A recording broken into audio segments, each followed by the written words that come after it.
Well, hello everyone. Thank you for joining us today.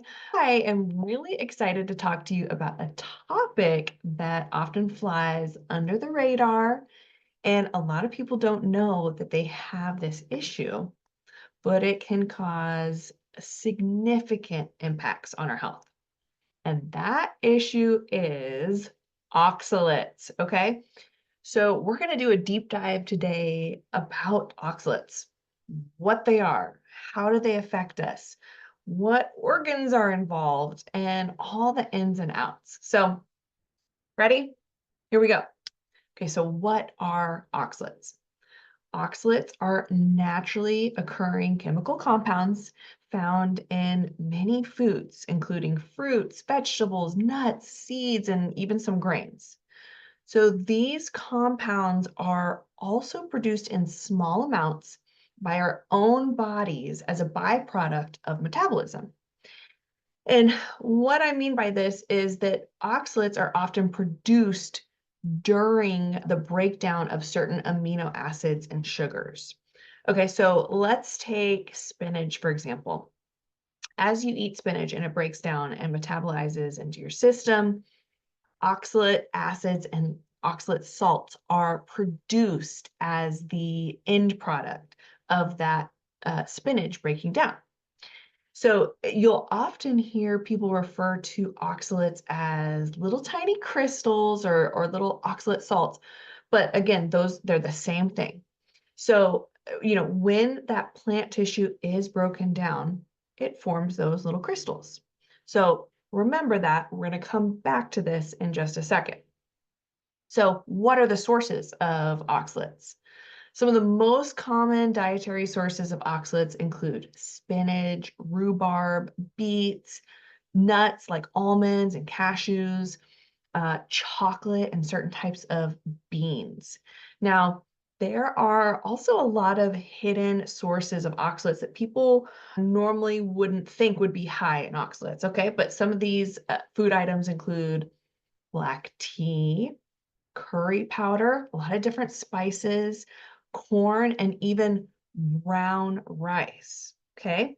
I know it's kind of random, but while these foods are generally very healthy and perfectly fine to eat and packed with nutrients and a normal part of our diet, they can contribute to high oxalate levels if consumed in large quantities or when the body struggles to eliminate them efficiently, or when your kidneys are struggling.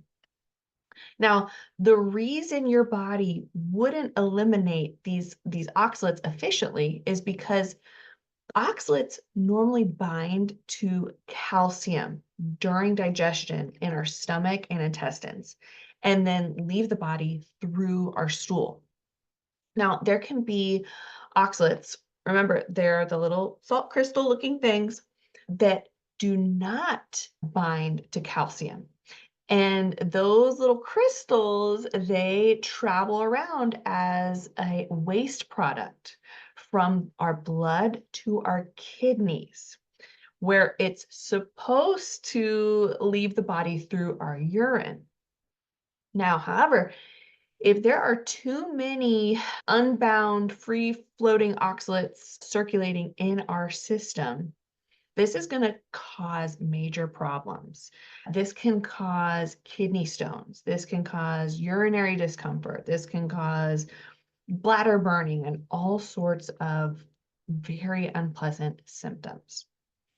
Okay, so let's do a little deep dive into how oxalates affect our kidneys.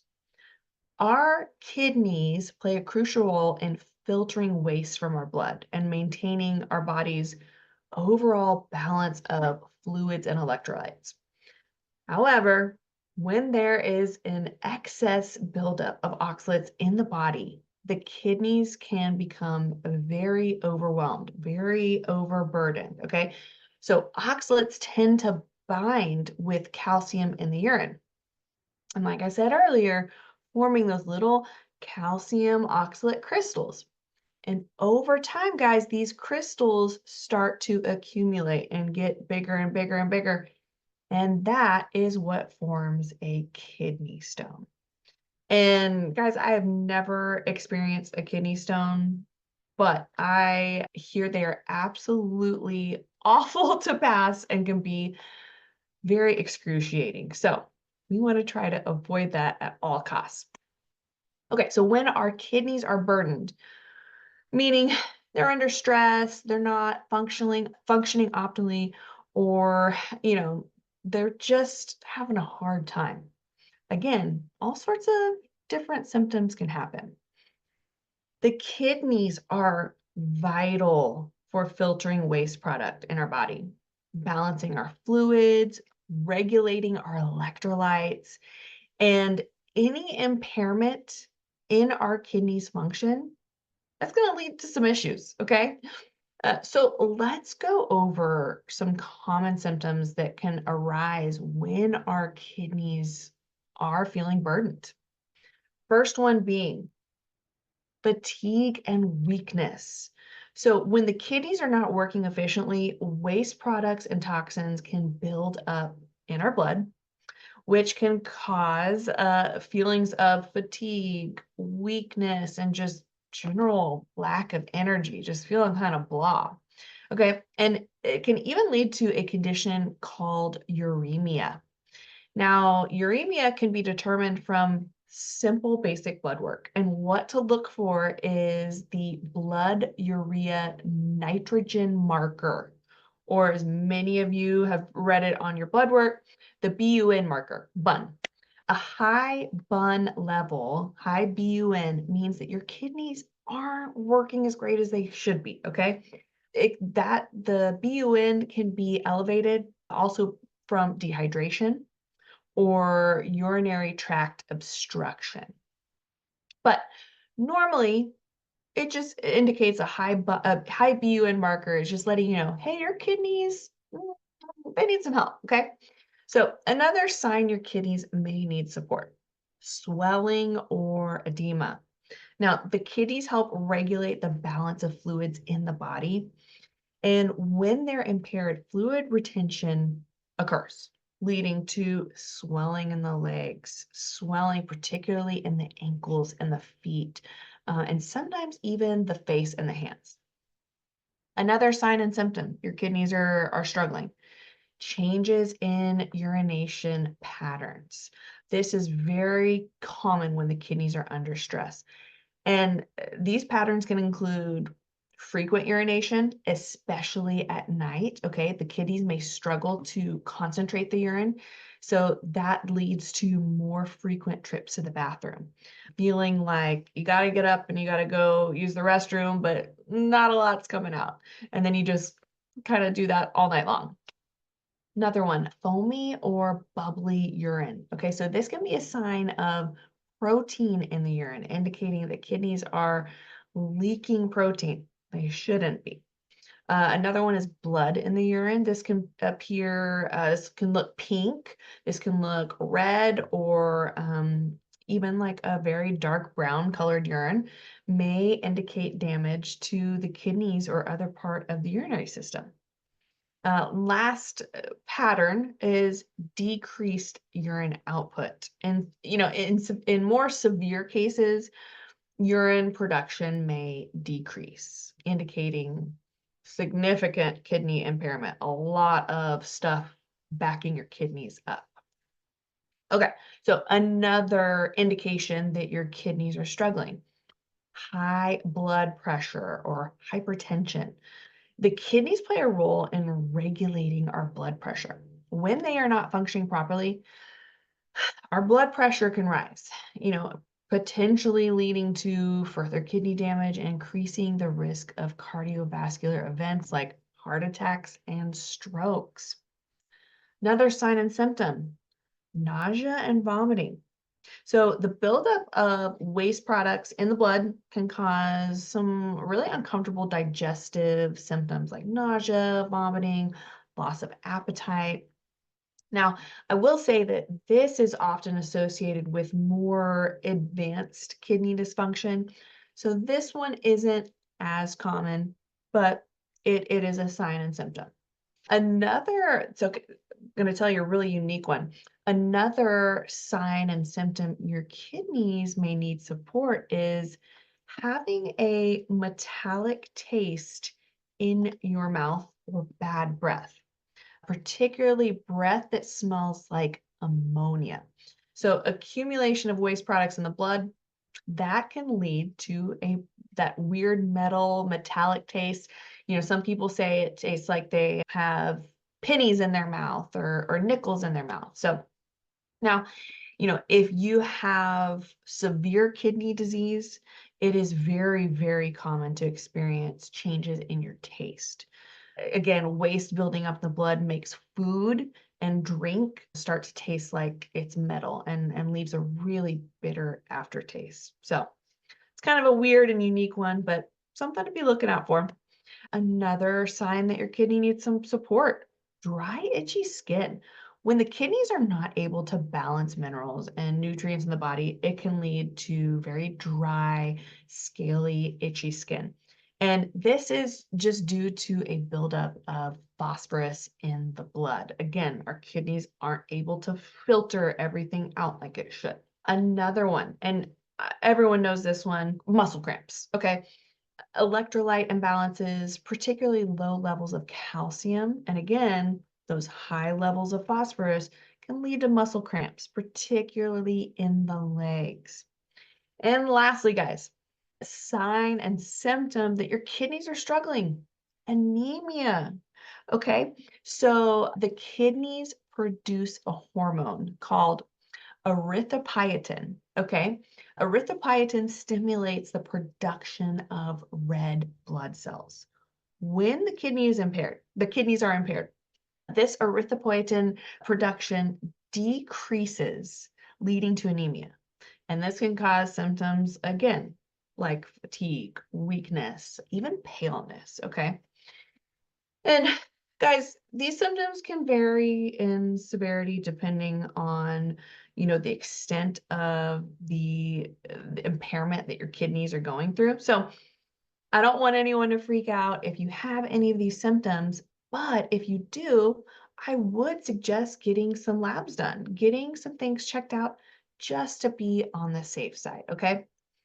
So I just did a rundown of signs and symptoms that your kidneys might be struggling. Well, let's circle it all back to our topic, oxalates, and how oxalates affect us. Okay, so what happens when we have too much oxalates circulating in our blood and building up in our bodies? When oxalate levels are too high, symptoms can manifest in various ways. Common signs are kidney stones, like I mentioned earlier, severe pain in your back and your sides, kind of like where your kidneys sit, blood in the urine, and nausea. Okay, so however, here is the thing. Oxalate related issues aren't just limited to kidney stones. And I think that's a very common misconception. We get a lot of people at Redefining Wellness Center that come in and they have absolutely no idea that they have an oxalate issue because it manifests as other symptoms like joint pain, again, fatigue, digestive issues. We see this a lot, having extreme loose stools, skin irritation. Bladder burning is another big one. Bladder burning and bladder tingling sensations and frequent urgency to urinate because of that overaccumulation of oxalates in their body. So, what do you do if you have high oxalates? How do we get these things out of our system, right? Okay. So if you suspect that your oxalate levels are too high, or if you got test results back that say they're an issue for your body, first and foremost, it is so, so important to moderate your intake of high oxalate foods, guys. Okay. Now, this doesn't mean you have to completely eliminate them entirely, but balancing your diet with low oxalate foods can help reduce your overall intake. Because remember, When those high oxalate foods start to get broken down, they produce those little crystals, and over time, those crystals, they're going to start to accumulate. And what are they going to do? They're going to gunk up your kidneys so you can't filter your blood properly. And that's when all sorts of crazy things start to happen. Okay. Second, okay, first we said food, changing your diet, right? Reducing those high oxalate foods. Second, drink plenty of water. Guys, I know this is a basic and easy one, but it is crucial, okay? Staying well, just super hydrated. That's going to help our kidneys flush out those oxalates a lot more effectively. I cannot emphasize this enough. So drink your water. Now, in some of the extreme cases, if you have very, very high oxalates in your body causing a lot of these symptoms, like the bladder pain, the frequent urination, the digestive disturbances, adding in dietary calcium can actually help by binding to oxalates in the gut. Okay. So this prevents them from being absorbed into our bloodstream. And that way you just poop them right on out and they don't build up in our system and back up our kidneys, okay? So, and I'm going to link our recommendation here if you do need some calcium assistance. Here is the supplement that we recommend. Linking it right here, and this is C-Azyme by Biotics Research. Amazing brand. So adding in dietary calcium like this in more of the extreme cases, also just implementing calcium-rich foods like dairy products. It can also be very beneficial in this regard as well. So in addition to these dietary changes, implementing calcium, making sure you're hydrated, adding in certain vitamins like vitamin B6 can also help reduce oxalate levels. But it is always important to consult with your provider before starting or implementing any new supplement regimen. Okay, guys? So make sure you're working with someone who knows what they're doing when it comes to oxalates. And if you need a practitioner, Dr. Jaban and our team of practitioners are always taking new clients. And finally, getting these oxalates out of our body, guys, gradual detoxification is key here. Okay, so rapidly cutting out all high oxalate foods at once, it can lead to what is known as oxalate dumping. And now this is where the body releases stored oxalates way too quick. And potentially this leads up to a big flare up of symptoms, and it's really unpleasant. Okay. So a slow and steady approach is really just the best way to support your body through the detox process of reducing that oxalate load. So in conclusion, guys, understanding oxalates and their effects on our health is a really important step in maintaining our well-being, especially when it comes to protecting our kidneys. So if you are suffering from high oxalates in your system, be mindful of your diet. Again, stay hydrated. Take gradual steps to reduce those oxalate levels. And you can support your body's natural detoxification process and reduce that risk of kidney stones and other health related issues. And guys, if you're not sure if you have oxalate issues and you're not sure if your kidneys are struggling, I would recommend getting some basic blood work done, but also specifically running an organic acids test, okay? Also known as the oats test. We do have this available in our e-store, and I am going to link it here in the chat. Check it out, and you can order it again through our e-store, and then schedule either Dr. Jabin or one of our practitioners to review your results with you and make a game plan. I love this test so much. It tells us so much about what is going on inside our body. Also, I am going to link our low oxalate guide again in the chat. Linking lots of things today for you guys. Let's see. There we go.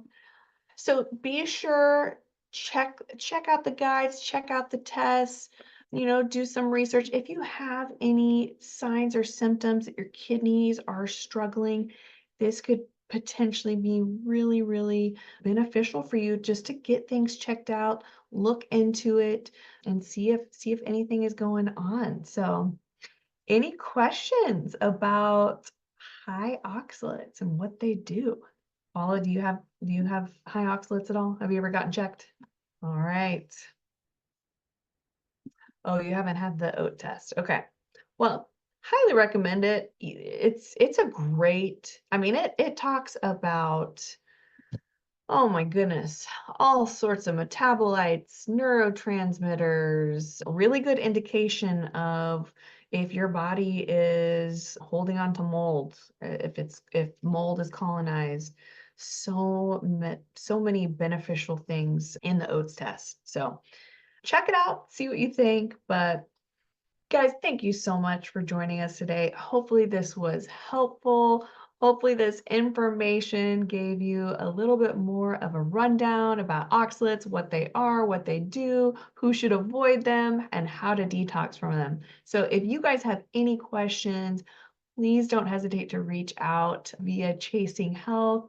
Our team, Dr. Jaban, and our whole team of practitioners and staff, we are all here to support you on your health and wellness journey. So if you need some support, please don't hesitate to reach out to us. Thank you so much for joining us, and we will see you next time. Bye, guys.